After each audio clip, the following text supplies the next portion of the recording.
हैं जो फॉर्च्यूनर दिखाते हैं, डिफेंडर से चलते हैं, बड़े बड़े घर दिखाते हैं, गाड़ियां दिखाते हैं, क्या एक्चुअल मनी है, क्या ये पैसे बना रहे हैं? पूरा इस वीडियो में समीकरण है, जिसको चाहो उसको शेयर करो। 100% जेन्युइन वैलिड कंटेंट आपको देने वाला हूं, हर चीज के प्रूफ के साथ। सबसे पहले समझो कि भैया भारत के यूट्यूबर हैं कौन कौन से। बहुत सारी कैटेगरी होती है भाई साहब। सबसे पहले समझो, यहां पे अगर लिखा है कि 1000 व्यूज पे 38 रुपए मिल रहे हैं, है ना, तो किस यूट्यूबर को मिल रहे हैं? किसी को मैं आपको बता दूं 1000 व्यूज पे 200 रुपए भी मिलते हैं इंडिया में, और किसी को 30 रुपए भी मिलते हैं। तो there are set of YouTuber जो यहां से लेके यहां तक आ रहे हैं। इस बात का ध्यान रखना कि भैया 1 लाख व्यूज पे इतना। ये एक एवरेज मैं आपको डेटा दे रहा हूं, ये एक एवरेज डेटा है, क्योंकि जब से कंटेंट क्रिएटर थोड़े से बढ़ गए हैं, कंटेंट थोड़ा हल्का और देसी बनाने लग गए हैं, आरपीएम उनका गिरने लग गया। इसे आरपीएम कहते हैं, आप समझ लेना पहले। आरपीएम यानी कि रेवेन्यू पर माइल, यानी कि 1000 व्यूज पे यूट्यूब आपको कितने पैसे देगा या कितने डॉलर देगा।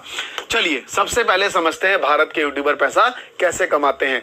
सबसे पहला पॉइंट है earning depend on some things. क्या चीज है? सबसे पहले है ऑडियंस, कि आपकी ऑडियंस कैसी है, उसका एज ग्रुप क्या है और वो कितना देख रही है। मान लो आपकी ऑडियंस का एज ग्रुप 8 साल, 10 साल, 9 साल है, तो सीधी सी बात है यहां आरपीएम आपको कम मिलेगा, क्योंकि ये बच्चे डिसीजन मेकिंग नहीं होते हैं। अगर आप किसी बच्चा जाता है, उसको एक गाड़ी पसंद आई, तो क्या कहता है? पापा ये गाड़ी दिला दो, यानी कि डिसीजन मेकिंग पापा है। तो यानी कि अगर आप पापा के लिए कंटेंट बना रहे हो जिनकी उम्र 25 से लेके भैया 35 साल है, तो इसका आरपीएम आपको क्या मिलेगा? महंगा मिलेगा। और वहीं पे अगर आप उनके लिए कंटेंट बना रहे हो जिनकी उम्र 55 साल है, दवाई कैसे खाएं, जूड़ों से दर्द कैसे ठीक करें, तो फिर वही बात आ गई कि यहाँ पे मार्केट में ब्रांड्स डिपेंड करता है, क्योंकि दवाइयां चाहिए उनको, है ना, नेसेसिटी चीज है, तो इस पे आरपीएम उतना कम मिलेगा। तो सबसे ज्यादा हाई आरपीएम कहां मिलेगा?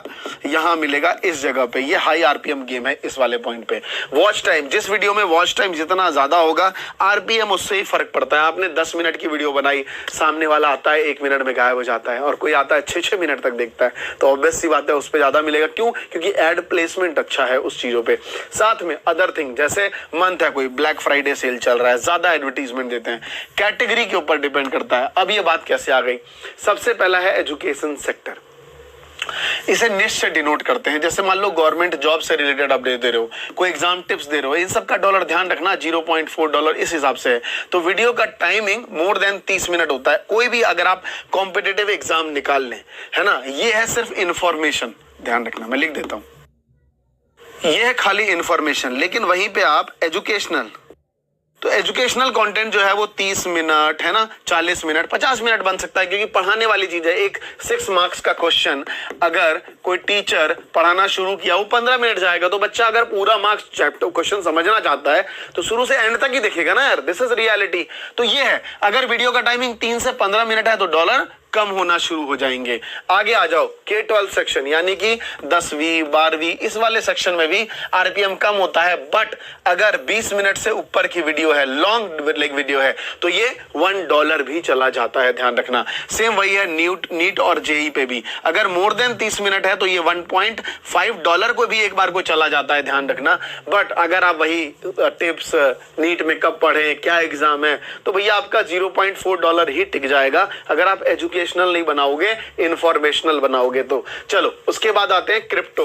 देखो क्रिप्टो एक ऐसी चीज है ना जो ग्रोइंग सेक्टर है, राइट। क्रिप्टो में पैसा लगता है, मनी मेकिंग सेगमेंट है। तो ध्यान रखना, जिसमें भी मनी इन्वॉल्व है, जहां भी मनी इन्वॉल्व है, तो मनी इन्वॉल्व है, उसका डिमांड ज्यादा है। कंज्यूमर क्विक, मान लो मैंने सीधा 10,000 रुपए किसको दे दिए? किसी भी कंपनी को दे दिए, चले गए, तो इसमें आरपीएम जो है वो हाई मिलता है और स्पॉन्सरशिप भी ज्यादा मिलता है। तो आप देख रहे हो मैंने लिखा हुआ है एवरेज 2.5। आप सोचो, जहां 5 गुना 5x ज्यादा बाकी कंटेंट से मिल रहा है। अगर अगले को 1 लाख व्यूज है ना भाई साहब, 1 लाख व्यूज है, तो इसका अगर 20,000 व्यूज है के बराबर है।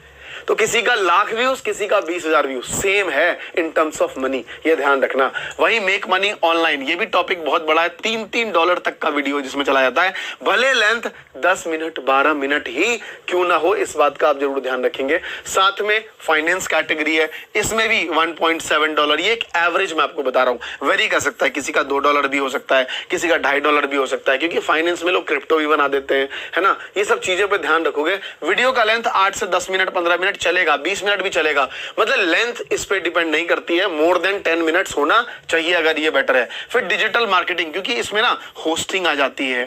होस्टिंग एक ऐसा सेगमेंट है, ये अच्छा पैसा देती है क्रिएटर्स को, राइट। तो इस सेगमेंट में भी आप $1.5 $2 एक्सपेक्ट कर सकते हो आरपीएम।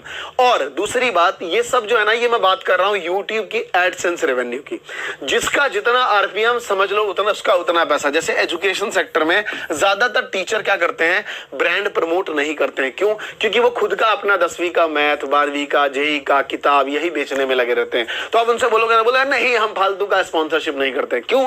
क्योंकि तुम कमा रहे हो किसी और वे में। कोई ब्रांड करेगा तो बोलेगा कोर्स बेकार है, हम कोर्स नहीं करते, तो ब्रांड क्यों कर रहे हो। सभी क्रिएटर किसी ना किसी तरीके से पैसा कमाते हैं। 5 तरीके ध्यान रखना। सबसे पहला है एडसेंस, दूसरा है स्पॉन्सरशिप, तीसरा है कोर्सेस, चौथा है एफिलिएट मार्केटिंग, पांचवा है कोई लाइव कर रहा है तो सुपर चैट, मेंबर्स जोड़ लिए, और नेक्स्ट 1-2 चीजें अटकन मटकन चटकन लाइक अपना कोई मर्चेंट डाल दिया, कोई कुछ कर दिया। इस तरीके से लोग पैसा बनाते रहते हैं। तो इन बात का ध्यान रखेंगे। ये पूरा एक सेगमेंट जो मैंने कि नहीं है। रही बात एंटरटेनमेंट वालों की, एंटरटेनमेंट वाले एक्सट्रीम पॉपुलर होते हैं तो थोड़ा कमा पाते हैं, अदरवाइज उनका जीवन शो ऑफ पे चलता है। जैसे कि मान लो किसी ने BMW 1 करोड़ की खरीद ली और वो EMI पे ले आया, उस पर 100 वीडियो बना दी, फिर बेच आया, तो उसको लगता है भाई 10-15 लाख रुपए में मेरे 100 कंटेंट बन गए, क्या बुरे हैं। तो ये सब भी एक मार्केटिंग स्ट्रेटेजी है। But in terms of skill creator, हम जैसे क्रिएटर जिनको भैया शो ऑफ से काम नहीं, डिजिटल बोर्ड पे आना है, बच्चों को एक वैल्यू स्किल देनी है, तो भैया इस तरह की रेवेन्यू वो जनरेट कर पाते हैं। आई होप ये वीडियो आपको अच्छा लगा हो। मुझे कमेंट करके बताइए कि आने वाले टाइम पे आपको किस तरीके की और वीडियो चाहिए, क्योंकि मैं एक पूरी कम्युनिटी बनाने वाला हूं क्रिएटर्स की और उस पर काम चल रहा है बहुत तरीके से।